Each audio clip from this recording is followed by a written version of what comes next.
And this is how we get from this to this.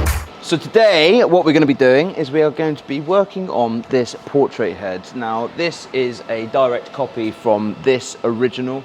This is actually a cast as well, and it's been done by somebody else, but they wanted another one done. So we took a mold from this one, went through the whole process of the ceramic shell, the kiln, the pouring, and now what we're left with is this beautiful replica.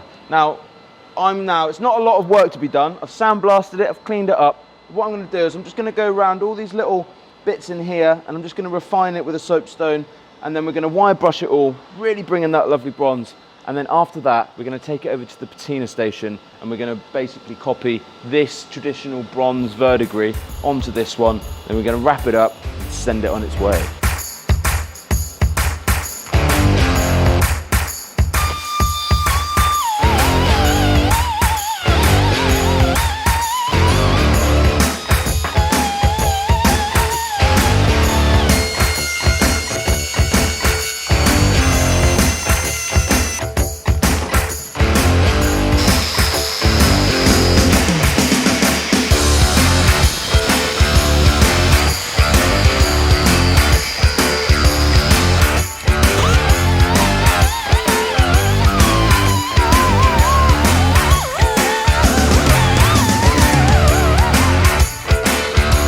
The aim of the game now is for me to get this one the same colour as this one. Now, as you can see, this has been worn.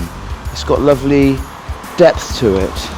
It looks like someone's come along and just given it a good old rub. And so to get that to that stage, we need to add layers of colour, layers of flavour, like onions. Then we can cut to the donkey. Onions have layers. Oh, you both have layers. Oh. Long story short, I need to make that one look like that one. So in order to get this lovely traditional bronze finish, this copper bronze that you all recognise, we need to use this chemical called liver of sulfur. Now, it smells rather eggy. It comes in crystal form.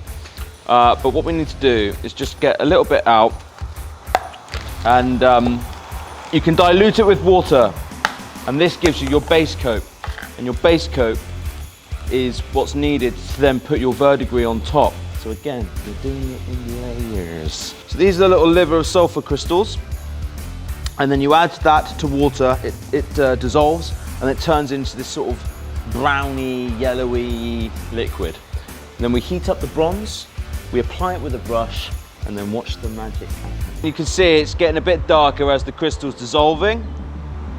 And then what we'll do, and you can apply it cold. Let's see what happens when you apply it cold. Watch this.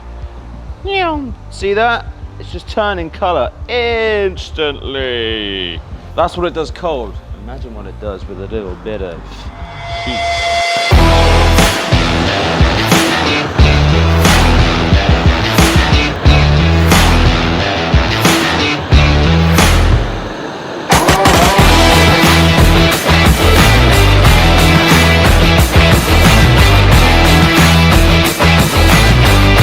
Now we've added the liver of sulfur, and as you can see, the piece has gone quite dark.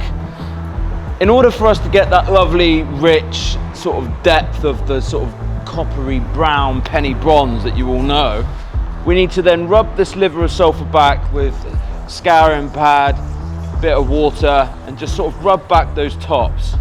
And then you can sort of take away as much as you need, so that when we add the other chemical, it then gives that lovely warmth, that lovely depth, and it gives you that sort of all-round colour, whereas at the moment it's very bronze dark. In a minute, when we apply the ferric nitrate, it will just come through really lovely, and it will just give a lovely sense of depth. So at the moment, I'm just going to rub this back, give a bit of contrast, and then we'll go over the top then with a bit of ferric.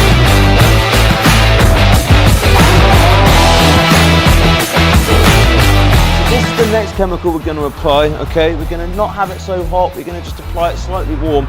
This is ferric nitrate, and as you can see here, it goes this lovely sort of Albany reddy brown, which really does give it that lovely va-va-vroom, you know?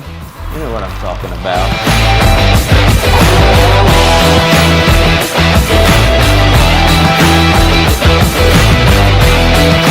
We've gone over with your liver of sulfur to get the darks. We rubbed it back with a scouring pad and water to bring through the highlights.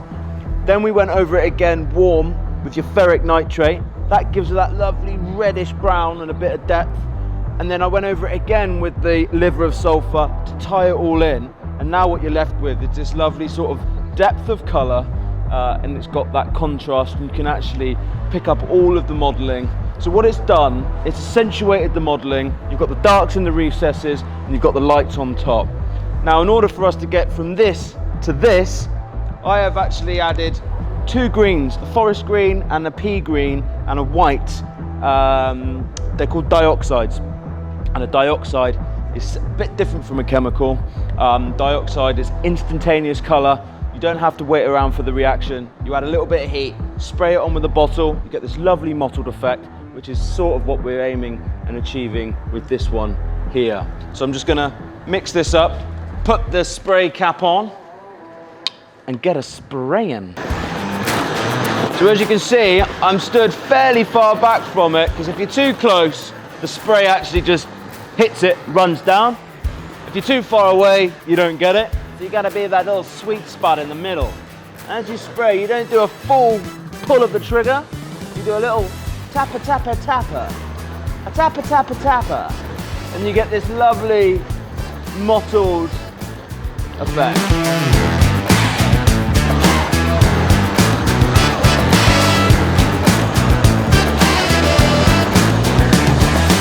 I am getting so close to this one looking very similar to that one, but look, I'm not a machine. It's all done by hand.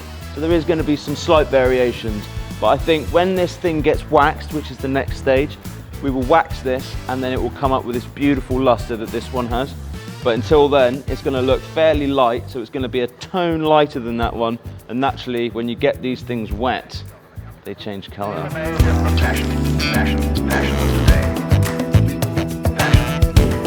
We're going to heat the bronze up, get it nice and warm.